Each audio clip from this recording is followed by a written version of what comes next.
अनोशो talk. Gita दर्शन अध्याय 18 number 9।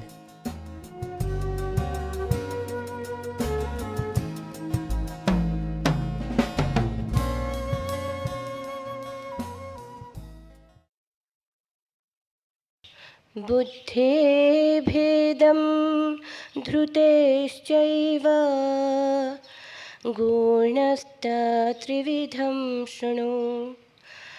प्रोच्यमानम् अशेषेण पृथक्त्वेन धनञ्जय। प्रवृत्तिं च निवृत्तिं च कार्याकार्ये भयाभये। बन्धं मोक्षं च या वेत्ति बुद्धि सा पार्थ सात्विकी। यया धर्मम् अधर्मं च कार्यम् अकार्यमेव च अथावत् प्रजानाति बुद्धि सा पार्थ राजसी। अधर्मं धर्मेति या मन्येते तमसावृता। सर्वार्थान् विपरीतांश्च बुद्धिमासार्थपाशं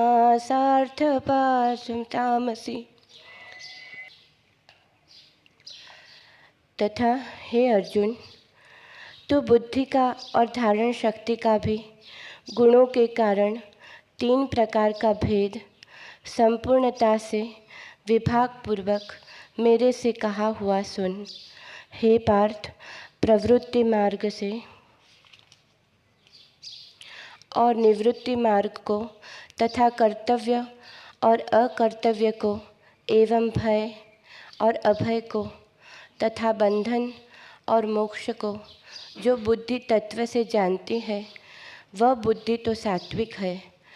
और जिस बुद्धि के द्वारा मनुष्य धर्म और अधर्म को तथा कर्तव्य और अकर्तव्यता को भी यथार्थ नहीं जानता है वो बुद्धि राजसी है।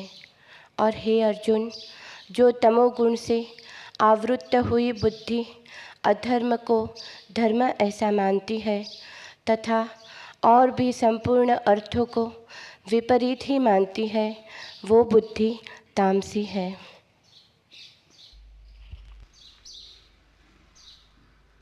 पहले कुछ प्रश्न।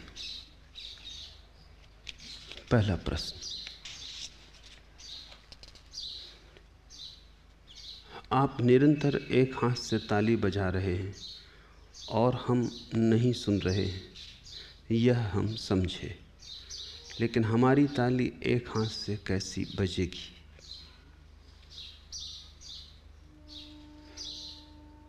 समझे नहीं, क्योंकि मेरी एक हाथ की ताली समझ में आ जाए तो एक हाथ से ताली बजाने की कला भी समझ में आ गई, उसे फिर अलग से समझना ना होगा। अगर उससे भी अलग से समझने की गुंजाइश बाकी रही तो यही समझना कि अभी समझे ही नहीं। आदमी का अहंकार मानने की जल्दी में होता है कि हम समझ गए, और वहीं सारी भूलें हो जाती। समझने के मामले में जल्दी करना ही मत। समझ को तो जितना कस सको कसना। 100 में 99 मौके पर तो तुम अपनी समझ को कच्ची पाओगे। वो ऐसी ही होगी जैसे कुम्हार ने कच्चा घड़ा बनाया हो। वो घड़े जैसा दिखाई पड़ता है, अभी पका नहीं, अभी घड़ा नहीं। इस कच्चे घड़े में पानी मत भर लेना, अन्यथा मिट्टी बिखर जाएगी। इसे अग्नि से गुजारना होगा, तब ये पकेगा, तब तुम मजे से पानी भरना, तब ये घड़ा बिखरेगा नहीं, टूटेगा नहीं। सुनकर ऐसा लगता है समझ गए, काश इतना आसान होता। मैं बोलता, तुम समझते और समझ घट जाती। बौद्धिक समझ है ही नहीं, समझ का धोखा है। मेरे शब्द तुम्हारी समझ में आ जाते, मेरी भाषा तुम्हारी समझ में आ जाती, मेरा तर्क तुम्हारी समझ में आ जाता। इससे समझ थोड़ी पैदा हो जाती है। इससे तो समझ की पूर्व भूमिका भी बन जाए तो धन्यभागी हो। इससे तो कच्चा घड़ा भी बन जाए तो भी धन्यभागी हो, क्योंकि फिर कच्चे घड़े को पकाया जा सकता है अग्नि में। लेकिन कच्चे घड़े का आकार पक्के घड़े ही जैसा होता है। धोखे में मत पड़ जाना, उससे तुम जीवन के अमृत को न भर पाओगे। वो समझ व्यर्थ सिद्ध होगी। और इसलिए एक बड़ी मजे की घटना घटेगी, तुम्हें लगेगा भी तुम समझे, और फिर तुम जो सवाल उठाओगे उनसे पता चलेगा कि तुम कुछ भी नहीं समझे। पहली पंक्ति में कहोगे समझ गए, दूसरी पंक्ति में खंडन करोगे। तुम्हारे वक्तव्य सूचना दे देंगे। समझ का धोखा तुम्हें हो भला, तुम्हारी समझ के धोखे से तुम मुझे धोखे में नहीं डाल सकते। अगर समझ हो तो प्रश्न शांत हो जाएगा। अगर तुम्हें यह समझ में आ गया कि मेरी एक हाथ की ताली बज रही है, तो उसी में तो सारी बात समझ में आ गई। फिर तुम्हें यह भी समझ में आ गया कि कैसे एक हाथ की ताली बजती। फिर क्या तुम पूछोगे कैसे? मेरे एक हाथ की ताली के बजने में और तुम्हारी एक हाथ की ताली के बजने में क्या कोई वैज्ञानिक भेद होगा, कोई विधि का भेद होगा? हाथ तो हाथ है। अगर समझ में आ गया तो आ गया, ताली बजने ही लगी, फिर कुछ करने को बाकी ना रहा। अगर जरा सा भी करने को बाकी रह जाए तो समझना कि समझ पूरी नहीं है। उस समझ की कमी को तुम कुछ करके पूरा करना चाहते हो। इसलिए तत्क्षण कैसे करें ये सवाल उठता है। कैसे करें हमेशा नासमझी का सवाल है। समझदार ने ये कभी पूछा ही नहीं, क्योंकि समझ सब कर देती है, कुछ और करने को बाकी नहीं रह जाता। आध्यात्मिक जीवन में समझ लेना हो जाना है, वहां समझ सिद्धि है। वहां समझ और सिद्धि के बीच कोई रास्ता नहीं है जिसको पार करना है, कोई विधि नहीं है जिससे जोड़ना है, कोई सेतु नहीं बनाना है, कहीं जाना नहीं है। समझ के क्षण में तुम पाते हो कि तुम वहीं हो जहां तुम जाना चाहते थे। कुछ होना नहीं है। समझ के क्षण में आविष्कार होता है कि तुम वही हो जो तुम होना चाहते थे। कोई मंजिल नहीं है, तुम जहां खड़े हो वही मंजिल है। और तुम में कोई कमी नहीं है, तुम अपूर्ण नहीं हो। समझ के क्षण में अहम ब्रह्मास्मि का उद्घोष तुम्हारे भीतर गूंजने लगता है। तुम्हारा रोआ रोआ कहने लगता है, अनल हक, मैं वही हूं, मैं सत्य हूं। और इस उद्घोष में मैं नहीं होता, इस उद्घोष में सत्य ही होता है। फिर कहां जाना, क्या खोजना, क्या पाना? वो सब नासमझी की ही दौड़ थी। होश आ गया, दौड़ मिट गई। समझ लेना ठीक से, मंजिल दौड़ने से नहीं मिलती, दौड़ के मिटने से मिलती है। मंजिल पूछने से नहीं मिलती, पूछने के गिरने से मिलती है। उत्तर तुम्हारे पास, तुम उत्तर हो। तो जब तुम पूछते हो कि आप निरंतर एक हाथ से ताली बजा रहे हैं और हम नहीं सुन रहे हैं, यह हम समझे, यह तुम समझे नहीं। अगर समझ गए तो सुनो, फिर पूछने को कुछ रहना जाएगा। सुनने में ही घट जाएगी घटना। इधर मैं बोलूंगा, उधर तुम सुनोगे। इधर बोलने वाला कोई भी नहीं है, उधर सुनने वाला कोई ना होगा, घटना घट जाएगी। सुनने के क्षण में तुम थोड़ी रहोगे। अगर तुम रहे तो कैसे सुनोगे? तुम बिल्कुल मिट जाओगे, तुम होगे ही नहीं। तुम एक खाली रिक्त मंदिर रह जाओगे जिसमें मेरी आवाज़ गूंजेगी। उस सुनने में ही एक हाथ की ताली बजने लगेगी। उस सुनने में ही तुम पाओगे जिसे हम बाहर टटोलते थे वो भीतर मौजूद है। लेकिन तुम्हारा हर प्रश्न बताता है कि तुम कुछ कच्ची समझ को असली समझ लेते हो। मैं तुम्हारी मजबूरी भी समझता हूं। तुम बौद्धिक रूप से समझ लेते हो। इस संसार में सभी चीजें बौद्धिक रूप से समझी जा सकती हैं, सिर्फ स्वयं को नहीं समझा जा सकता। स्वयं को बौद्धिक रूप से समझना तो ऐसा है जैसे अपनी ही आंख से उसी आंख को देखने की कोशिश, अपने ही हाथ से उसी हाथ को पकड़ने की कोशिश। इस मेरे हाथ से मैं सब कुछ पकड़ लेता हूं, दुनिया की हर चीज पकड़ सकता हूं। दूर के चांद तारे भी दूर नहीं है, वो भी पकड़े जा सकते हैं। लेकिन इस हाथ से मैं एक चीज कभी नहीं पकड़ सकता, वो यही हाथ है जो इतने निकट है, जो इसमें ही छिपा है, उसे नहीं पकड़ सकता। तुम्हारी समझ सब समझ सकती है, स्वयं के होने को नहीं समझ सकती। उसे समझने को तो समझ के भी पार जाना पड़ता है, तभी असली समझ, पक्की समझ पैदा होती। तुम्हारे प्रश्न तत्क्षण बता देते हैं कि तुम्हारी अड़चन, उलझन क्या है। तुम शब्द को समझ लेते हो, शब्द को समझ के लगता है बात समाप्त हो गई।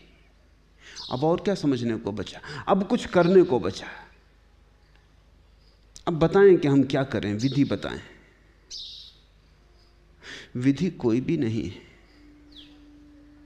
और विधि से जो पाया जा सके वो तुम्हारा स्वभाव ना होगा।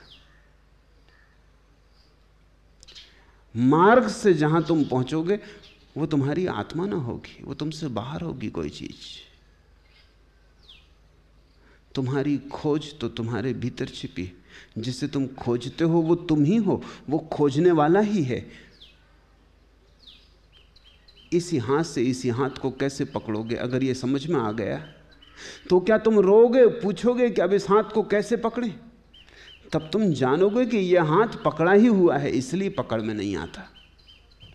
यह हाथ मेरा ही है, इसे पकड़ने की जरूरत ही नहीं है। ये बिना पकड़े ही मेरे साथ चलता है। इसे मैं भूल भी जाऊं तो भी ये छूट नहीं जाता कहीं। ये कोई छाता थोड़ी है कि कहीं भूल आए, ये कोई जूता थोड़ी है कि कहीं भूल आए तो याद रखना पड़े। याद रखो ना रखो, ये तुम्हारे साथ है, ये पकड़ा ही हुआ है। और हाथ भी कहीं छूट जाए क्योंकि वो बाहर का हिस्सा है, तुम्हारी आत्मा कहाँ छूटेगी? तुम भटको संसारों में अनंत काल तक, तुम अपनी आत्मा को कहीं भूल थोड़ी आओगे। ये कैसे घट सकता है? आत्मा ही भूल जाएगी तो तुम कहाँ बचोगे? आत्मा का सिर्फ विस्मरण हो सकता है, उसे तुम खो नहीं सकते। मुझसे जब लोग पूछते हैं कि हम आत्मा को खोजना चाहते हैं तो मैं उनसे पूछता हूँ, पहले तुम मुझे ये बता दो, ताकि बात पहले से ही उलझे ना। तुमने आत्मा खोई कहाँ? खोया हो तो खोजा जा सकता है, खोया ही ना हो तो ये सारा प्रयास ऐसा है उस आदमी को जगाना जो सोया ही ना हो। लाख उपाय करो तुम जगा ना पाओगे। सोए को जगा सकता है, जगाया जा सकता है, जागे को कैसे जगाओगे? खोया हो तो खोजा जा सकता है, लेकिन तुमने खोया कहाँ है? स्वभाव का अर्थ होता है जो खोया ना जा सके। सारे पाप, सारे कर्म तुम्हारे ऊपर से गिरते हैं और गुजर जाते हैं। तुम अछूते, निष्कलुष, निर्दोष पीछे शेष रह जाते हो। वहाँ कोई रेखा भी नहीं खींचती। आकाश में बादल आते हैं, बिजलियाँ कौनती हैं, तूफान उठते हैं, चले जाते हैं। आकाश निर्दोष, निर्विकार, जैसा था पहले वैसा ही रह जाता है। कोई काले बादल, काली रेखाएं नहीं छोड़ जाते, ना आकाश को गंदा कर जाते। ऐसे ही तुम हो। तुम्हें गंदा करने का उपाय नहीं, तुम्हें विकृत करने का उपाय नहीं। तुम पर कोई रेखा नहीं खींची जा सकती। तुम लाख लाख उपाय कर लिए हो, फिर भी तुम्हारा ब्रह्म वैसा का वैसा है। पाने को कुछ भी नहीं है, सिर्फ थोड़ा जागना है, आंख खोलनी। ये तो पूछो ही मत कि कैसी हमारे एक हाथ की ताली बजेगी, वो बज ही रही है। तुम जरा कान बंद किए बैठे हो, कानों को खोलो। तुम्हारे भीतर अनाहत का नाद हो ही रहा है, कोई उस नाद को करना थोड़ी पड़ेगा। और जो नाद किया जा सके वो अनाहत ना होगा। अनाहत का अर्थ ही ये है कि जो अपने आप हो रहा है, जिसे करने की ज़रूरत नहीं, क्योंकि जिसे तुम करोगे वो फिर सदा नहीं हो सकता, थकोगे, बंद भी करना पड़ेगा। अगर श्वास तुम ले रहे होते तो तुम कभी के मर गए होते, भूल जाते। दुकानदारी में उलझ गए और श्वास लेना भूल गए, लॉटरी जीत गए और घड़ी भर को होश खो गए, श्वास लेना भूल गए। रात सो गए और श्वास लेना भूल गए, शराब पी ली और श्वास लेना भूल गए, कभी के मर चुके होते। सच तो यह है कि तुम जिंदा ही नहीं रह सकते थे, लेकिन श्वास लेना तुम पर निर्भर ही नहीं है। बस तुम ले रहे हो, तुम कुछ भी करते रहो, श्वास चली जा रही है, अपने आप चली जा रही है। पर श्वास भी बाहर है, उससे भी भीतर जो है वो तुम्हारा स्वभाव है, उसको तो तुम छोड़ ही नहीं सकते। वो तुम ही हो, वो तुम्हारा सारभूत है, वो तुम्हारा तात्विक अर्थ है, वो तुम्हारा तात्विक अस्तित्व है, वो तुम्हारी सत्ता है, वो बज रहा है। तुम जरा बाहर के शोरगुल से हटा लो अपने को, आंख बंद करो, भीतर के शोरगुल को भी थोड़ा शांत हो जाने दो। अचानक तुम पाओगे अहिर्निश बज रही थी जो धुन अब तक न सुनी। कबीर कहते हैं अनहद बाजत बांसुरी, सदा से बज रही थी, बिना हद के बज रही थी, बिना किसी सीमा के बज रही थी, और सुनी ना। सुनने में कमी हो रही है, बजने में जरा भी कमी नहीं है। इसलिए सत्संग को इतना मूल्य दिया है कि शायद गुरु को सुनते सुनते सुनते लौ लग जाए, क्योंकि गुरु वहीं से बोल रहा है जहां अनाहत बांसुरी बज रही है, वहीं से बोल रहा है जहां शाश्वत का स्वर गूंज रहा है। उसके शब्द वहीं से नहाए हुए आ रहे हैं, उसी शून्य से भरे आ रहे हैं, उसी सुगंध के लोक से आ रहे हैं। थोड़ी सी गंध उनमें भी चिपटी चली आती, जैसे बगीचे से गुजरो तो घर जाके थोड़े वस्त्रों में भी गंध मालूम पड़ती,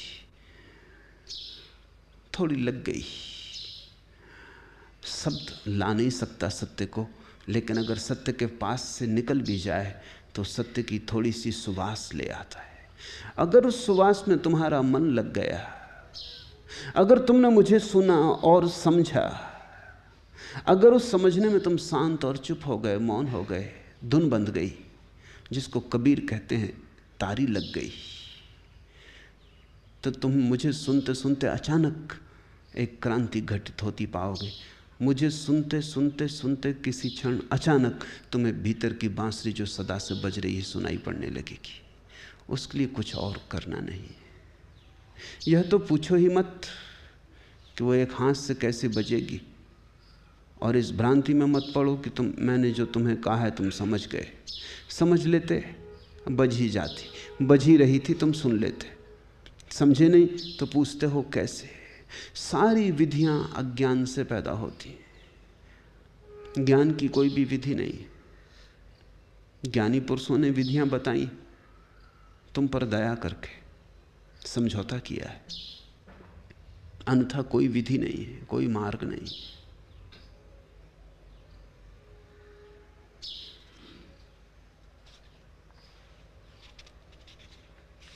दूसरा प्रश्न, आपने कहा है कि ऐसा हो ही नहीं सकता कि अभीप्सा हो और सद्गुरु न हो, कृष्ण न हो, फिर ये शास्त्र, यह गीता किन के लिए? जिनके लिए अभीप्सा है उनके लिए तो शास्त्र का कोई भी मूल्य नहीं है।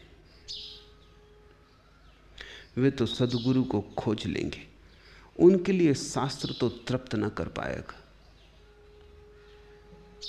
जिनके पास गहरी प्यास है, जल के ऊपर लिखी गई किताब उन्हें तृप्त न कर पाएगी, उन्हें सरोवर चाहिए। कोई कितना ही समझाए कि H2O, इसमें सारे पानी का शास्त्र लिखा है। बस पानी कुछ और नहीं है। उदजन 2 भाग, ऑक्सीजन 1 भाग, बस इन 3 के मिलन से जल पैदा हो जाता है। तो कागज पे कोई लिख पे दे दे H2O, इसमें जल की सारी परिभाषा, सारा शास्त्र आ जाता है। तो भी तुम कहोगे ठीक होगा, लेकिन इसको अगर मैं गले में ले जाऊंगा तो प्यास ना बुझेगी, और हो सकता है गला रुंध जाए, प्राणों की आबने, उलझन हो जाए। वैसे ही गला सूख रहा है और ये कागज और अटक जाए गले में। जिसकी प्यास सच्ची है, शास्त्र उसे तृप्त न करेगा, वो सद्गुरु की खोज में निकल जाएगा। अगर शास्त्र में से गुजरेगा भी तो शास्त्र उसे सद्गुरु की खोज की तरफ ही भेजेगा। सभी शास्त्र भेजते हैं, इसलिए शास्त्र सद्गुरु की प्रशंसाओं के गीतों से भरे हैं। अगर वो शास्त्र को पढ़ेगा भी तो शास्त्र स्वयं उसे अपने से पार जाने का इशारा करता है। सभी शास्त्रों के ऊपर वैसे ही निशान लगे हैं जैसे मील के पत्थर पर लगे होते हैं, तीर बना होता है और आगे। मील का पत्थर तो सिर्फ आगे भेजता है, शास्त्र सद्गुरु की तरफ भेजते हैं। शास्त्र पुराने सद्गुरुओं के वचन हैं, और पुराने सद्गुरुओं ने उन वचनों में वे सारे सूत्र रख दिए जिनसे तुम पुनः पुनः सद्गुरु को खोज लो। शास्त्र तो नक्शे हैं, उनकी खोज सद्गुरु की ही खोज है। कृष्ण की गीता का इतना ही मूल्य है कि तुम फिर कृष्ण को खोज लो। लेकिन जिनकी प्यास अधूरी है वे अटक सकते हैं शास्त्र में, या जिनकी प्यास झूठी है वे अटक सकते हैं शास्त्र में। उन्हें सिद्धांती तृप्त करता मालूम हो सकता है, इसलिए शास्त्र खतरनाक भी हैं। शास्त्र सार्थक भी हैं, खतरनाक भी हैं। सार्थक उनके लिए हैं जिनकी प्यास प्रगाढ़ हो। मील का पत्थर उन्हें इशारा देगा, उनके पैरों को बल देगा, कहेगा घबराओ मत, इतनी यात्रा तो हो गई, थोड़ी और बाकी है, थोड़ा और चलना है, मंजिल पास है। हर मील का पत्थर करीब ला रहा है मंजिल के, भरोसा देगा, आश्वासन देगा, बल देगा, चलने की हिम्मत देगा, चुनौती देगा। इतने चल लिए, इतने पहुंच गए, मंजिल और करीब हुई जा रही है। इससे तुम थकोगे ना, हताशा से ना भरोगे। लेकिन मील का पत्थर नासमझों के लिए खतरनाक भी हो सकता है। मील के पत्थर पर लिखा देखकर कि दिल्ली लिखा है, वो उसको छाती से लगा के बैठ जाएं कि आ गई दिल्ली। वो उस तीर को देखें ही ना जो आगे की तरफ जा रहा है। तो शास्त्र छाती पर रखे पत्थर हो जाएंगे। तो सद्गुरु की खोज अगर शास्त्र दे दे तो तुमने उसका उपयोग कर लिया, और अगर शास्त्र ही सद्गुरु बन जाए तो तुम पत्थर के नीचे दब गए। तुम पर निर्भर है। समझदार विष को भी अमृत बना लेता है, ना समझ अमृत का भी विष कर लेता है। समझदार जहर में से भी औषधि खोज लेता है, ना समझ औषधियों से भी आत्महत्या कर लेता है। दोनों तरह के लोग हैं। शास्त्र का कोई कसूर नहीं। शास्त्र तो तलवार है, तुम चाहो तो किसी की हत्या कर दो, चाहो अपनी हत्या कर लो, चाहे किसी की होती हत्या को रोक दो, बचा लो, किसी की सुरक्षा कर लो। तलवार तो तटस्थ शक्ति है, शास्त्र एक शक्ति है। शास्त्र शब्द बड़ा अच्छा है, वो शस्त्र के बहुत करीब है, शस्त्र की भांति है। चाहो सुरक्षा कर लो, चाहे आत्मघात कर लो, चाहे किसी पर जबरदस्ती कर दो, और चाहे किसी पर होती जबरदस्ती को बचा दो, रोक लो। शस्त्र स्वतंत्रता भी बन सकता है और शस्त्र किसी की परतंत्रता भी बन सकता है।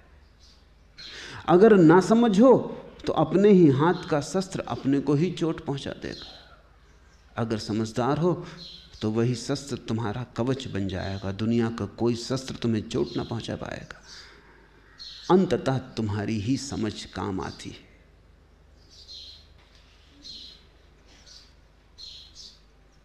ऐसा निश्चित ही नहीं हो सकता कि अभीप्सा हो और सद्गुरु ना हो। ऐसा होता ही नहीं। जीवन का गणित ऐसा नहीं है।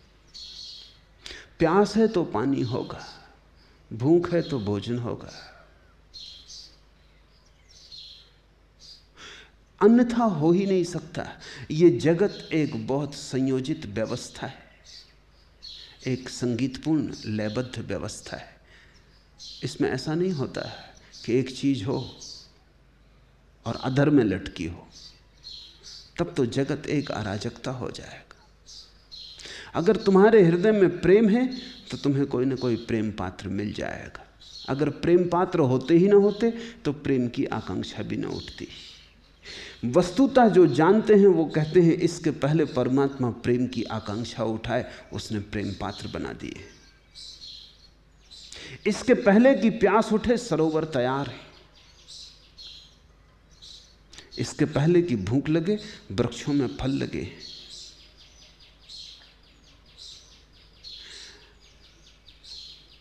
अराजकता नहीं है अस्तित्व। अस्तित्व एक लयबद्ध काव्य है। उसमें कोई भी चीज अधर में नहीं लटकी है। प्रत्येक चीज की पूर्ति का उपाय है। जरा खोजने की बात है, जरा गतिमान होने की बात है, और तुम जो भी चाहते हो वो तुम पालोगे। अगर तुम्हारी सौंदर्य की खोज है तो जगत में सौंदर्य के खजाने हैं। अगर तुम्हारी सत्य की खोज है तो हर पत्थर के नीचे सत्य दबा है। अगर तुम सद्गुरु की खोज में निकले हो तो ज्यादा देर न लगेगी कि तुम उस द्वार पर पहुंच जाओगे, पहुंचा दिए जाओगे। वस्तुतः इसके पहले कि तुम्हारे भीतर सद्गुरु की प्यास उठे, सद्गुरु मौजूद होता है। नहीं तो जगत एक बेबूझ उलझन होती। लोग चिल्लाते और चीखते और प्यासे होते और पानी ना होता। तो एक बात ध्यान रखना कि जगत में कमी नहीं है, और अगर तुम्हें कमी लग रही है तो तुमने खोजा नहीं, तुम उठे नहीं, तुमने आंख नहीं खोली। तुम जिस क्षण तैयार होगे, जिस क्षण तुम्हारी प्यास पक जाएगी और ठीक मौसम आ जाएगा, घड़ी आ जाएगी, उसी क्षण तुम पाओगे कि सद्गुरु का हाथ तुम्हारे सिर पर है।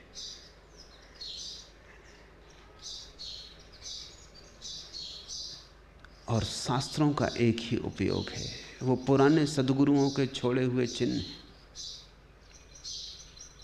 वो पुराने सद्गुरुओं के द्वारा छोड़े गए इशारे, ताकि तुम सदा नए सद्गुरुओं को खोज लो। क्योंकि सद्गुरु तो एक ही है, कृष्ण हो कि क्राइस्ट, मोहम्मद हो कि महावीर, कोई फर्क नहीं पड़ता। सद्गुरु की घटना तो एक ही है।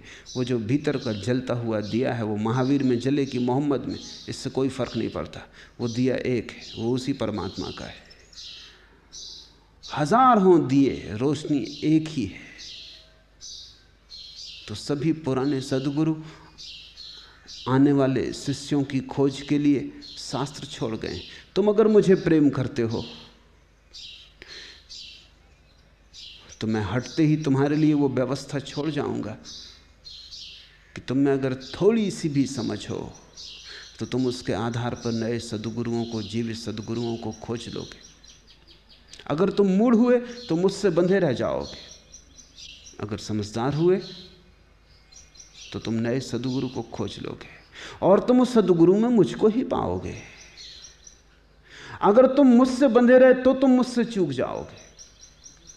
इसलिए जो आज महावीर से बंधा है वो महावीर से चूक रहा है, जो आज कृष्ण से बंधा है वो कृष्ण से चूक रहा है। ये बड़ी अजीब सी अवस्था है, बंधे हुए चूक जाते हैं। अगर तुमने सच में ही कृष्ण को प्रेम किया है तो तुम फिर कृष्ण को खोज लोगे। तुम किताब से कैसे राजी होगे? जीवन चाहोगे, जीवंतता चाहोगे, फिर तुम्हारे लिए कृष्ण आविर्भूत हो जाएंगे किसी व्यक्ति में। नाम अलग होगा, रूप अलग होगा, लेकिन अगर तुम्हारे पास आंखें हैं तो तुम भीतर उस अरूप को, अनाम को खोज ही लोगे। शास्त्र तुम्हारे लिए इशारे हैं कि तुम नए गुरु को खोज लो, और शास्त्र इस बात के भी इशारे हैं कि तुम पुराने गुरु से कैसे मुक्त हो जाओ। शास्त्र का भी अपना शास्त्र है, अपनी व्यवस्था है। वे पदचिन्ह हैं, उनकी दिशाओं का अगर तुम ठीक उपयोग कर लो तो तुम बहुत कुछ पा सकते हो। नए को खोज लोगे, पुराने से मुक्त हो जाओगे, और यही मार्ग है पुराने के साथ बने रहने का। यही मार्ग है सदा सदा नए में उतर जाने का, ताकि कृष्ण से तुम्हारा संबंध न छूट जाए। अन्यथा लाश से संबंध रह जाएगा, जीवन से संबंध छूट जाएगा। तुम दिए की पूजा करते रहोगे जिसकी ज्योति जा चुकी, और ज्योति दूसरे दियों में जलेगी और तुम वहां पीठ किए रहोगे। दिए की पूजा थोड़ी होती है, पूजा तो ज्योति की है। जब तुम्हारा दिया बुझ जाए तब तुम ये आग्रह मत करना कि मैं तो इसी दिए की पूजा करूंगा। तब तुम भूल ही गए कि तुम ज्योति की पूजा करने आए थे, दिए की पूजा करने नहीं। दिए की भी पूजा हो गई थी ज्योति के सहारे, लेकिन जब ज्योति ही जा चुकी तो अब दिया कितना ही बहुमूल्य हो, हीरे जवाहरात जड़े हो, सोने का हो, क्या करोगे? और अगर दिया होशियार था, होना ही चाहिए, अन्यथा उसमें ज्योति ना होती, तो वो तुम्हारे लिए इशारे छोड़ गया है ताकि तुम पुनः पुनः फिर ज्योति का आविष्कार कर लो। कहीं भी जले, कैसे भी दिए में जले, उसका रूप रंग अलग होगा, मिट्टी अलग होगी, सोने का होगा, धातु का होगा, कैसा बना होगा कहा नहीं जा सकता, लेकिन ज्योति तो वही होगी। शास्त्र ज्योति को पहचानने की तरकीबें बहुमूल्य, लेकिन अगर प्यास हो तो ही तुम उनका उपयोग कर पाओगे, और अगर प्यास न हो तो छाती के पत्थर हो जाएंगे। अनेक तो शास्त्रों में दब के मर जाते, बहुत कम शास्त्रों का उपयोग कर पाते। लोग मुझसे पूछते हैं कि आप क्यों गीता की व्याख्या कर रहे हैं? इसलिए कर रहा हूं ताकि तुम कृष्ण से मुक्त हो जाओ, ताकि तुम नए कृष्ण को खोज लो। अब ये बड़ी उल्टी बात है, पर अगर तुम समझोगे तो बात बिल्कुल साफ साफ है, जरा भी कुछ उलझन नहीं है। तुम्हें गीता समझा रहा हूं ताकि गीता में कृष्ण जो छोड़ गए हैं सूत्र, वो तुम्हारे ख्याल में आ जाएं, और तुम गीता को छाती पर न ढोते रहो। उसका तीर तुम्हें दिख जाए कि आगे जाना है, जीवंत को खोजना है, जीवंत की ही पूजा करना, मृत को मत पूजना,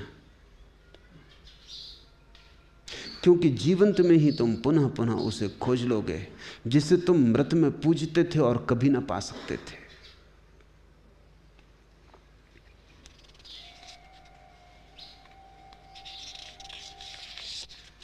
तीसरा प्रश्न, आपने कहा कि सफल होकर त्याग करना ही त्याग है, लेकिन संसार में सफल होने के लिए पाप और बेईमानी से गुजरना जरूरी है, तो क्या पाप और बेईमानी से गुजरना त्याग के लिए अनिवार्य है?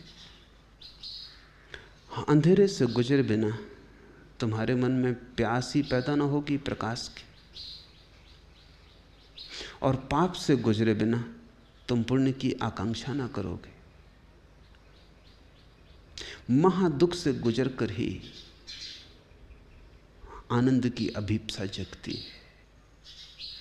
संसार के रास्तों पर, कंटकाकीर्ण रास्तों पर, खाई खड्डों में गिर गिर कर लहूलुहान होकर ही तुम्हारे मन में उस मंजिल की आकांक्षा का सूत्रपात होता है जहां पहुंचकर सभी यात्रा समाप्त हो जाएगी। जिसने नरक नहीं जाना है वो स्वर्ग को पाने के लिए पात्र नहीं हो सकता। इसलिए मैं तो तुमसे यही कहता हूं कि संसार से अधूरे मत भागना, नहीं तो तुम परमात्मा तक कभी भी ना पहुंच पाओगे। अगर तुम संसार से अधूरे अधूरे भाग गए, बिना जाने भाग गए, बिना पाप को जाने तुमने पुण्य की आकांक्षा की, तुम्हारी पुण्य की आकांक्षा नपुंसक होगी। तुम्हारे पुण्य का अर्थ ही क्या होगा? शायद भय के कारण, शायद दूसरों के अनुकरण के कारण, शायद शिक्षा दीक्षा के कारण, लेकिन उसमें बल ना होगा, भीतरी प्राण ना होंगे, तुम्हारी जीवन धारा उसमें न बहेगी। उधार होगी बात, और भीतर भीतर चुपके चुपके छिपे छिपे तुम संसार की कामना करोगे, पाप में रस लोगे। ऊपर ऊपर एक व्यक्तित्व होगा, भीतर भीतर बिल्कुल विपरीत होगे। पाखंड का जन्म होगा, पुण्य का नहीं। ऐसा ही तो हुआ है। जिसने झूठ बोलना नहीं जाना, उसे हमने सच बोलने की शिक्षा दे दी। उसे सत्य की परिभाषा भी समझ में नहीं आती, क्योंकि झूठ ही परिभाषा बनेगा। जो कांटों में चुभा नहीं, कांटों से चुभा नहीं, वो फूल के सौंदर्य को, माधुरी को नहीं समझ पाएगा। दुख अनिवार्य है, दुख से गुजरना अनिवार्य है। दुख मांझता है, निखारता है, प्रौढ़ करता है। दुख से भागने वाले भयभीत लोग हैं। इन कायरों के लिए कोई पुण्य नहीं हो सकता, भगोड़ों के लिए परमात्मा नहीं है। जियो, मैं ये नहीं कह रहा हूं कि उसी में बने रहो, मैं ये कह रहा हूं कि उसे इतनी पूर्णता से जी लो कि तुम उसके पार ही हो जाओ। ध्यान रखो एक सूत्र, जो बात भी पूर्णता से जी ली जाए, हम उससे मुक्त हो जाते। अगर पाप अब भी मन को बुलाता है तो उसका अर्थ है तुम कच्चे कच्चे लौट आए। अभी पाप का अनुभव भी ना हुआ था, अभी पाप का दंश पैदा भी ना हुआ था, अभी तुमने पीड़ा भोगी न थी, तुमने खुद न जाना था कि जीवन दुख है। तुमने बुद्ध का वचन सुन लिया था, जीवन दुख है। ये बुद्ध का वचन बुद्ध के लिए अनुभव है, तुम्हारे लिए उधार है। तुम्हें तो अभी भी कामना थी कि भोग लें, बुद्ध ने तुम्हें भटका दिया। बुद्ध के वचन से तुम भटके। तुम बुद्ध पुरुषों से कहना कि रुको, जो तुमने जाना है वो मुझे भी जान लेने दो, अभी मेरा ऐसा अनुभव नहीं है। तुम कहते हो जीवन दुख है, ठीक ही कहते होगे, जानकर ही कहते होगे, अनुभव से कहते होगे। और ये भी मैं देखता हूं कि तुम्हें महा आनंद हुआ है, उसकी मेरे हृदय में भी आकांक्षा है, लेकिन अभी मेरा अनुभव नहीं कहता कि जीवन दुख है। अभी मुझे उसमें सुख की आशा है। मुझे थोड़ा भटक लेने दो, मुझे थोड़ा गिरने दो, मुझे मेरे अनुभव से ही जानने दो, क्योंकि दूसरा कोई जानने का उपाय नहीं है। काश तुम इतनी हिम्मत जुटा सको, जल्दी ही जो बुद्ध ने कहा है वो तुम्हारा भी अनुभव बन जाएगा, क्योंकि बुद्ध का अनुभव सार्वलौकिक है। जिसने भी जीवन को जाना है उसने यही जाना है कि वहां सिवाय दुख के कुछ भी नहीं है। अंधेरी रात है, एक गहरा सपना है, उससे जाग के पता चलता है सब झूठ था, सब मन का खेल था, माया थी। लेकिन ये तो जाग के पता चलता है। सोए सोए तो माया बड़ी लुभावनी है, बड़ी मधुर है। कबीर कहते हैं माया महा ठगनी हम जानी, मगर एक कबीर ने जानी, अभी तुमने नहीं जानी। अभी ठगनी का प्रभाव तुम पर है, अभी ठगनी तुम्हें सम्मोहित करती है। अभी अगर तुम छोड़ोगे तो ऐसा होगा जैसे कि वृक्ष से कच्चे फल को कोई तोड़ ले। तुमने ख्याल किया, अगर वृक्ष को तुम कच्चा ही तोड़ लो, कच्चा ही फल तोड़ लो वृक्ष से, तो उसके बीज व्यर्थ हो जाते। जब तक कि फल पक ना जाए तब तक उसके भीतर के बीज भी नहीं पकते, और जब तक बीज पक ना जाएं तब तक उनसे नए अंकुर नहीं निकलते। पके से ही नया अंकुरण होता है। जो व्यक्ति किन्हीं और कारणों से बिना जीवन को जाने भाग गया, वो कच्चा भाग गया। उसके जीवन से परमात्मा के अंकुर ना निकलेंगे, वो वापस भेजा जाएगा, बार बार वापस भेजा जाएगा। ऐसे ही तो तुम बार बार वापस आए हो। ऐसा थोड़ी है कि तुमने महापुरुषों के वचन नहीं सुने, ऐसा थोड़ी है कि शास्त्र तुम्हारे मार्ग में नहीं आया, ऐसा थोड़ी है कि कभी कभी बुद्ध पुरुष तुम्हें रास्ते पर नहीं मिल गए, मिले हैं। उनकी वाणी तुम में गूंज गई है, उनका आनंद भी तुम्हारे भीतर लोभ को जगाया है कि ऐसा हमारे जीवन में भी हो जाए। लेकिन कभी कभी तुम उनके पीछे भी चले हो, थोड़ी दूर साथ भी दिया है, पर तुम्हारे जीवन में सिर्फ पाखंड आया। जो बुद्ध के लिए महासत्य वो तुम्हारे लिए पाखंड हो गई, प्रवंचना हो गई, क्योंकि तुमने थोपा अपने ऊपर। तुम अपने ही ज्ञान पर भरोसा करो, बुद्ध पुरुषों से सीखो, मगर संसार से भागो मत। बुद्ध पुरुषों से इशारे लो, संसार से अनुभव लो। और जिस दिन संसार का अनुभव, बुद्ध पुरुषों के इशारे, दोनों एक ही तरफ दिखाने लगे, दोनों की सुइयां एक ही तरफ दिखाने लगे, उस दिन जानना घड़ी आ गई, अब तुम पक गए। और तब जिसको तुम पाप कहते हो उसे छोड़ना ना पड़ेगा, वो गिर जाता है। मेरे लेखे जब तक पाप छोड़ना पड़े तब तक छोड़ना मत, छोड़ना पड़े छोड़ना मत। जिस दिन गिर जाए उस दिन पकड़ना मत, उस दिन गिर जाने देना, अपने से गिर जाने देना। पका पत्ता गिर जाता, न वृक्ष को खबर होती, न पके पत्ते को खबर होती, चुपचाप जमीन पर बैठ जाता, सो जाता, खो जाता, कहीं कोई कानो कान खबर नहीं पड़ती। ऐसा ही महासन्यास है, ऐसा ही महात्याग है। उपनिषद कहते हैं कि जिन्होंने भोगा उन्होंने ही त्यागा। तेन त्यक्तेन भुंजीता, जिन्होंने भोगा उन्होंने ही त्यागा। महासूत्र है। दुनिया के किसी शास्त्र में ऐसा वचन नहीं है। हिम्मतवर है उपनिषद के ऋषि, वो कहते हैं जिन्होंने भोगा उन्होंने ही त्यागा। वो ये कह रहे हैं जल्दी मत करना, अधूरे अधूरे अध पके मत भाग खड़े होना, अन्यथा लौट लौट कर आना पड़ेगा संसार की भट्टी में, क्योंकि बिना पके यहां से किसी को भी जाने की आज्ञा नहीं। पके हुए को नहीं लौटना पड़ता, कच्चे को वापस लौटना पड़ेगा, उसका सब भागना व्यर्थ है। वो ऐसे ही जैसे कोई स्कूल से भाग रहा है और वापस भेजा जा रहा है, शिक्षा पूरी करके लौटो।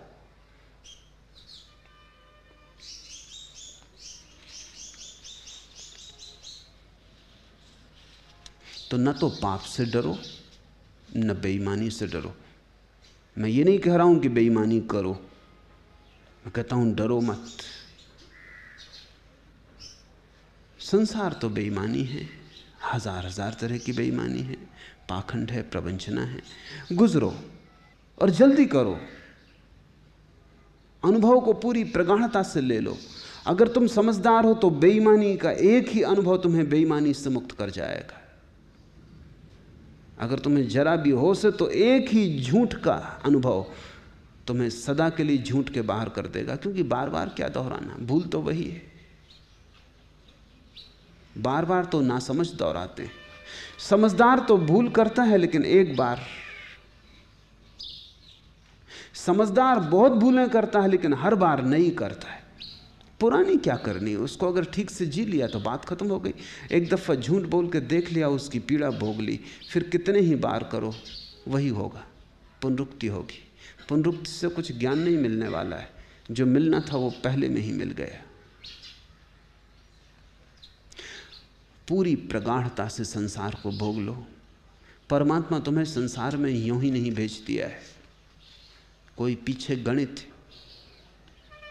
वो गणित यही है कि संसार से तुम पको ताकि तुम स्वर्ग के योग्य हो सको, परतंत्रता से पको ताकि स्वतंत्रता का तुम अनुभव कर सको। जिन्होंने कारागृह ही नहीं जाने वो मुक्ति का आकाश कैसे जान सकेंगे? वो पहचान भी ना सकेंगे। वो पहचान विपरीत के अनुभव से आती है।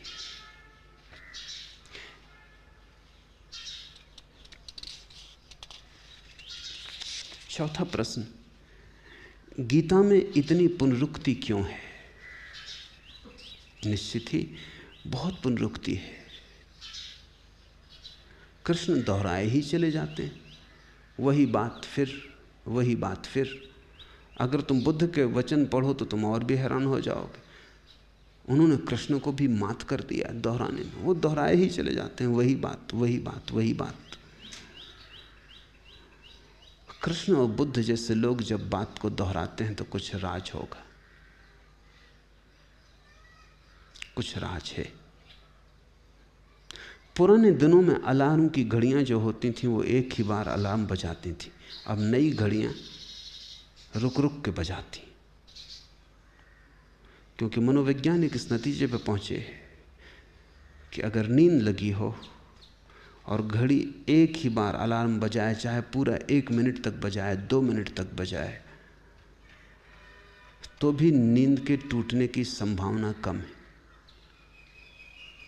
लेकिन अगर 2 मिनट ही बजाए और बार बार रुक रुक के फिर वही बजाए, फिर वही बजाए, चोट। अगर सतत बजता रहे अलार्म तो उसके सातत्य के कारण चोट नहीं पड़ती। उसके सातत्य के कारण तुम उसके सुनने के भी आदी हो जाते हो।